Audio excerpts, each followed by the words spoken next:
आजच्या महत्त्वाच्या अशा 3 लक्षवेधी बातम्या. पहिली लक्ष वेधून घेणारी बातमी आहे ती अर्थात ठाकरे बंधूंच्या विजयी मेळाव्यासंदर्भातली. उद्धव ठाकरे आणि राज ठाकरे या 2 ठाकरे बंधूंचा एकच आणि एकत्रित विजयी मेळावा होणार आहे. सर्व पक्षांना या मेळाव्याचं आमंत्रण देण्यात आलेलं आहे. वरळी इथल्या डोममध्ये हा मेळावा पार पडणार आहे आणि या मेळाव्याची रंगीत तालीम आज संध्याकाळी पार पडणार आहे. मुंबईमध्ये वरळीसह ठिकठिकाणी या मेळाव्याच्या पार्श्वभूमीवर बॅनरबाजी सुद्धा लक्ष वेधून घेते.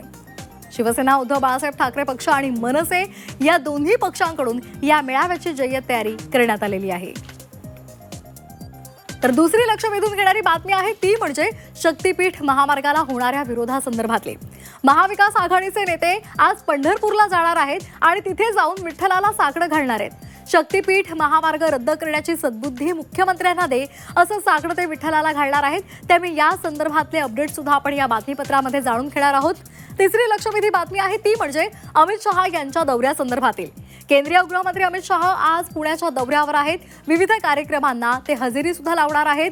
थोरले बाजीराव पेशवे यांच्या पुतळ्याचा अनावरण सुद्धा त्यांच्या हस्ते होणार आहे. तर या संदर्भातले अपडेट सुद्धा आपण या बातमीपत्रामध्ये जाणून घेणार आहोत.